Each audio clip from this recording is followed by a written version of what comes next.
Crucially, as my honourable friend said, we are now doubling the funding for dementia research so we can help everyone, including his father. We now come to the Leader of the Opposition, Keir Starmer.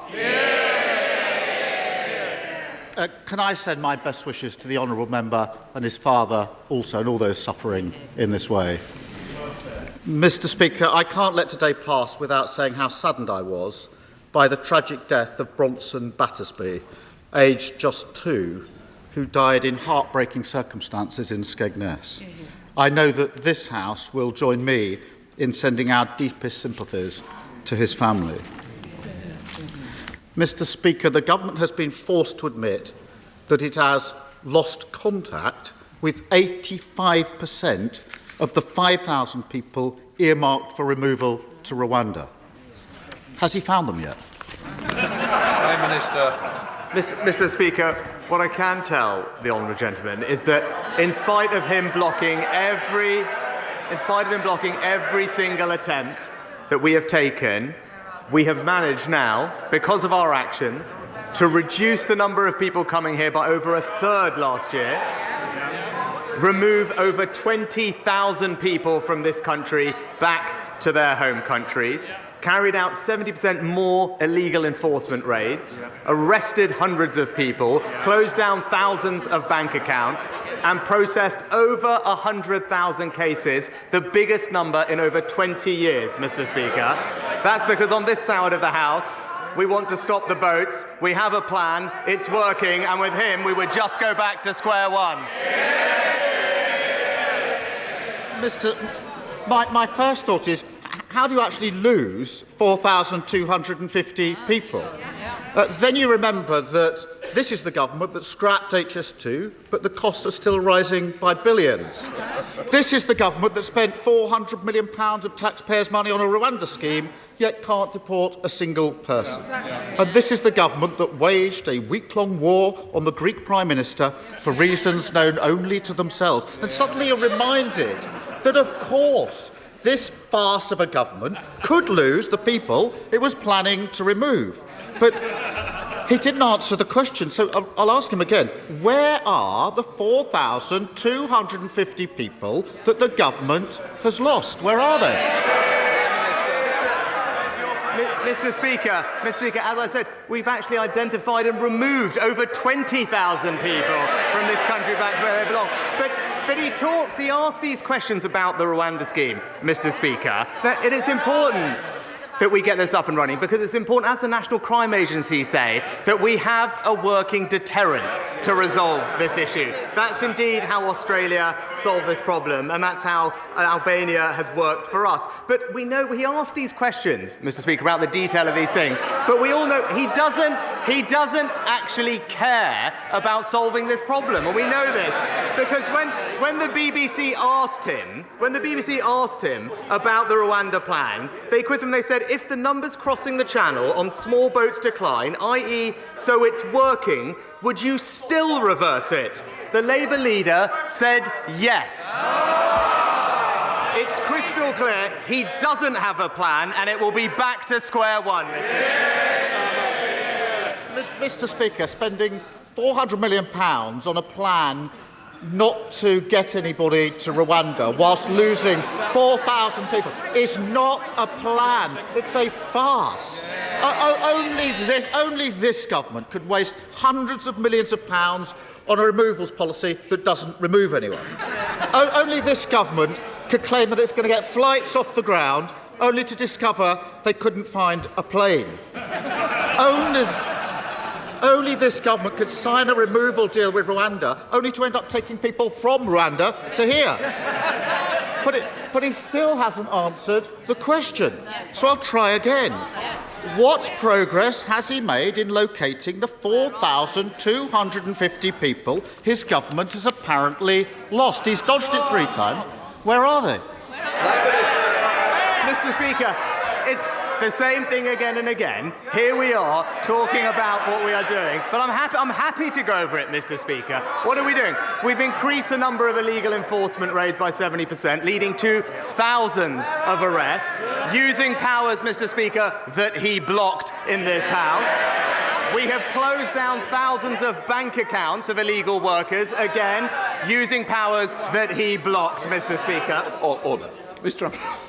Do you want that early cup of tea, or are you going to be a little bit more silent, Prime Minister? And, Mr. Speaker, as I said, we have worked through a record number of cases and returned a record number of people back to where they've come. All of that is a plan that is working, and we can see that it's working because the numbers of people coming to this country are down by over a third, Mr. Speaker. But again, it is a bit rich to hear him in here pretending that he cares about how we actually stop the boats when he's been crystal clear.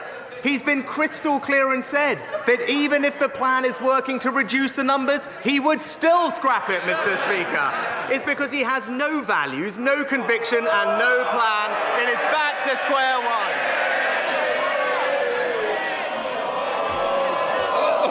No. Yes, He hasn't got a clue where they are, has he?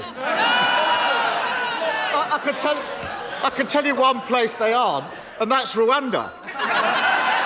Because the only people who sent to Rwanda is cabinet ministers. And for all the word, the ridiculous thing is, we know the Prime Minister himself doesn't even believe in this Rwanda gimmick. He had to be talked out of scrapping the whole thing. He didn't want to fund it. He didn't think it would work.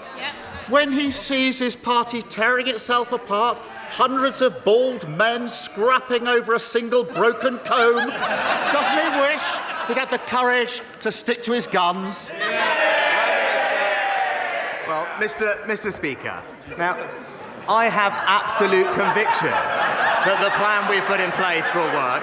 Absolute conviction, because I believe it's important that we grip this problem. Now, he spends a lot of his time in this House talking about his time as a lawyer, Mr. Speaker, and I would urge him to listen to them, because Lord Wolfson has said that our bill severely limits the... Four eminent KCs have said that it is undoubtedly the most robust piece of immigration legislation this Parliament has seen, and Mr. Speaker, a former Supreme Court...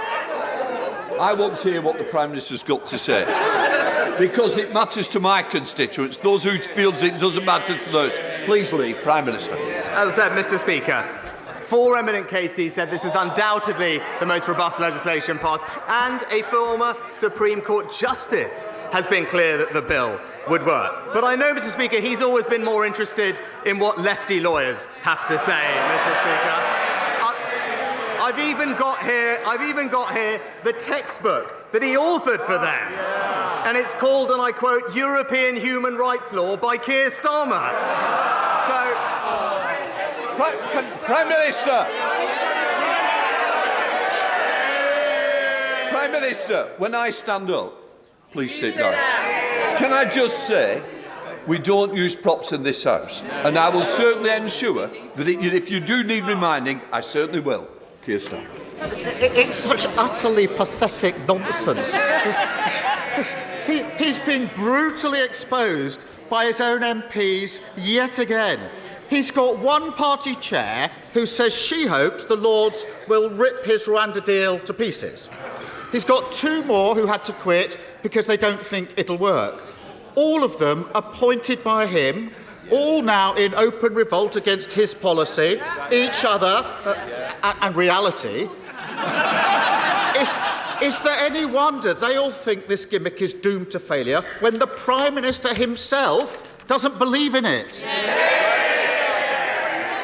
Mr. Speaker, it is rich to hear from the honourable gentleman about belief in something, because it will be news to him. It is actually the case that you can believe in something and stick to that position on this side of the House.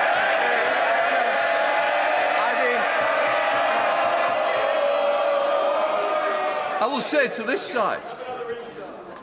Oh, hello. Somebody's jumping in from over. Can I just say it's very important. It's an important day. People want to know what's going on. So I want my constituents, just like yours, to hear what the Prime Minister's got to say. Prime Minister. Just this week, Mr. Speaker, we had another example of the honourable gentleman doing one thing, saying another, because this week he backed the Home Secretary in banning the terrorist group Hizb ut-Tahrir. despite him personally using the European Court of Human Rights to try and stop them being banned. And don't take my word for it, Mr. Speaker, the extremist's own press release said, and I quote, the Hizb ut-Tahrir legal team led by Keir Starmer. Now, I know he doesn't like talking about them because they've been a client, but when I see a group chanting jihad on our streets, I ban them, he invoices them.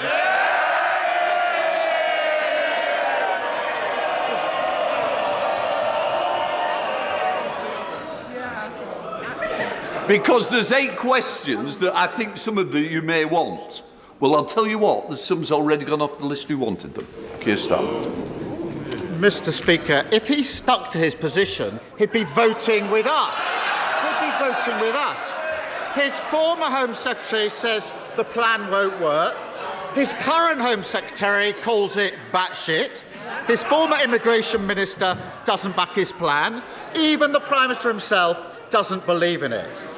And last week, another of his MPs said the Tories should admit that things have got worse since they came to office, that after 14 years they've left Britain less united, the country is a sadder place. If the Prime Minister can't even persuade his own MPs that it's worth supporting him, if he himself doesn't even believe in his own policies, why on earth should anyone else think differently? Mr. Speaker, another week when it's crystal clear the honourable gentleman doesn't believe in anything and he doesn't have a plan. Now, while he talks the country down, let me update him on what's actually been happening in the past week. Inflation more than halved from 11% to 4%. Real wages rising for the 5th month in a row. Last week, rates started falling and millions of people benefited from a tax cut worth £450. So while he takes us back to square one with a £28 billion tax grab, let's stick with a plan that's delivering a brighter future for Britain. Mr. Speaker, it's against the law to silence victims of crime, but that's exactly what the Post Office did through the use of non-disclosure agreements. And this is just the most recent case of NDAs covering up mismanagement, misconduct, and even crimes at work. Will my right honourable friend, the Prime Minister, consider banning their use in all severance agreements once and for all? Minister. My right honourable friend is right to raise an important point, and the ability to speak out about things is key to unlocking justice. And while NDAs can have a place, my honourable friend is right to say that they shouldn't be used to stop victims of crime, in particular getting the justice that they deserve. I can tell her that the Ministry of Justice are carefully considering how to best address this issue, including legislation, and I know that my right honourable friend, the Justice Secretary, will keep the House updated on further progress. Leader of the SNP, Stephen Flynn. Mr. Speaker, when people woke up today in homes that they can't afford to heat with mortgages that they're struggling to pay, to news that inflation is once again on the rise, they'll have looked to Westminster for answers. And instead they find a UK government which is tearing itself apart over how quickly it can send vulnerable people on a plane to Rwanda. Surely the Prime Minister must understand that the anger that some of his own backbenchers have towards him is no comparison to the anger that the public have towards his party. Prime Minister.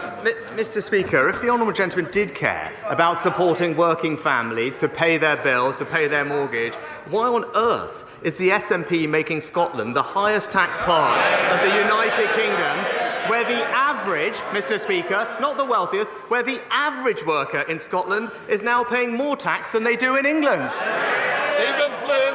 Of course, Mr. Speaker, when it comes to the Rwanda bill, the reality is that if you want to stop the smuggling gangs, you should introduce safe and legal routes. But instead, the Prime Minister is seeking to weaponise some of the most vulnerable people in society.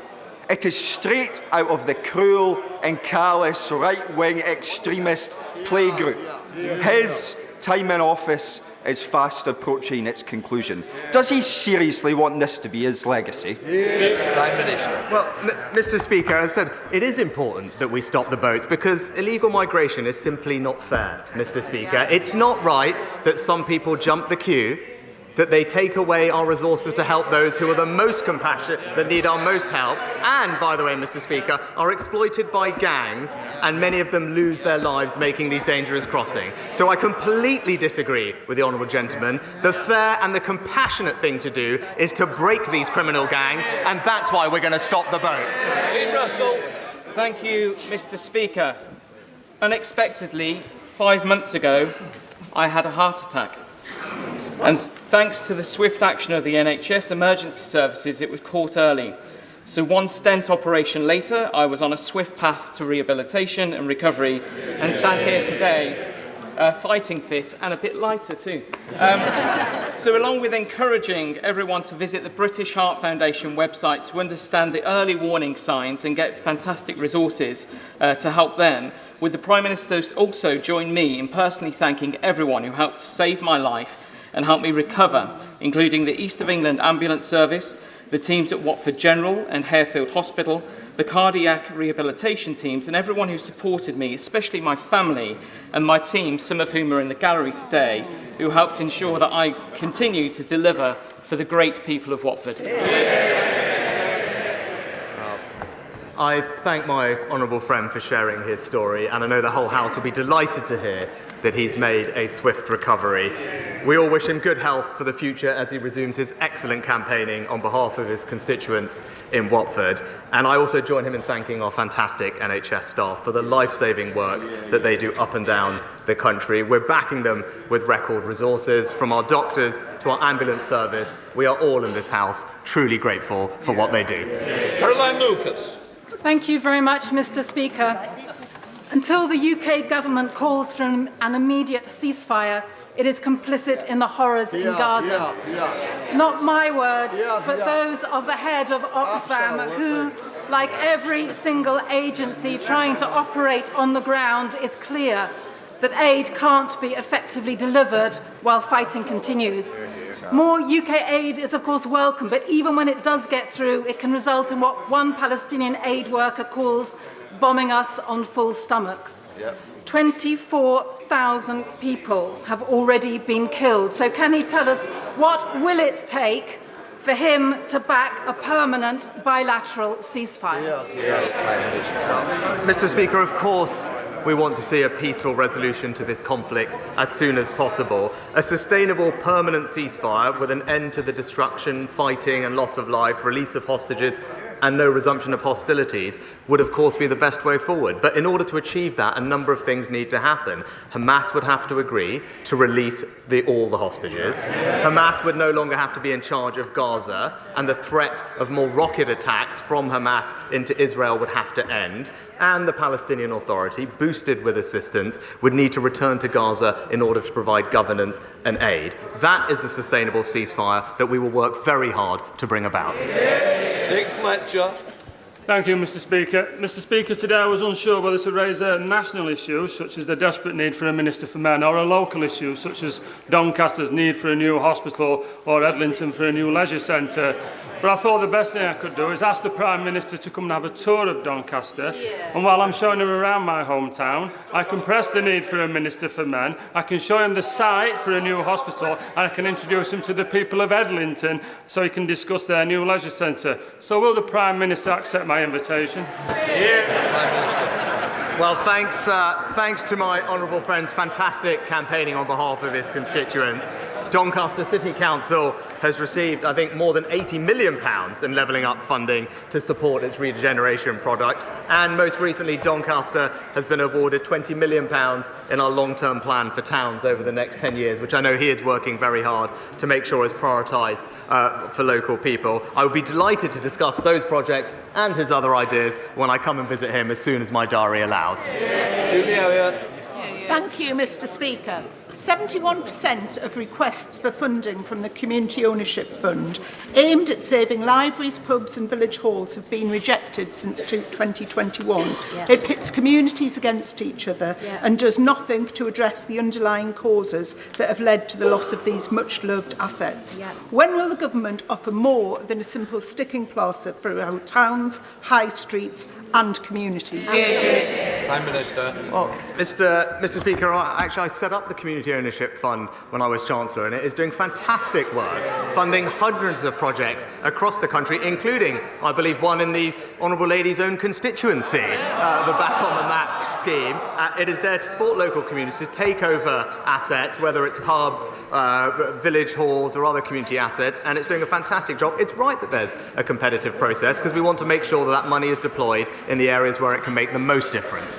Greg Smith. Thank you, Mr. Speaker. Overcrowding on Chiltern railways has become a daily misery for commuters from stations like Haddenham and Tame Parkway and Princes Risborough in my constituency, the root cause of which is an ageing fleet constantly breaking down and shorter trains having to be run. There are proposals on the table for both short-term additional capacity and long-term fleet renewal. So will my right honourable friend, the Prime Minister, instruct the Department for Transport to fast-track those proposals so we can end overcrowding on Chiltern? Prime Minister.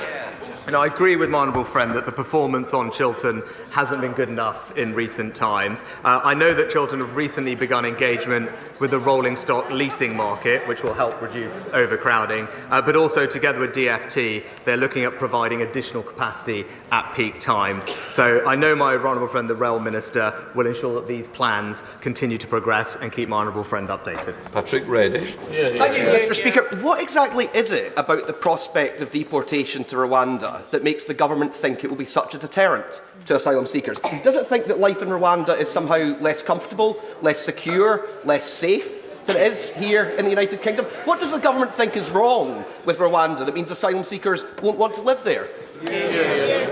Speaker,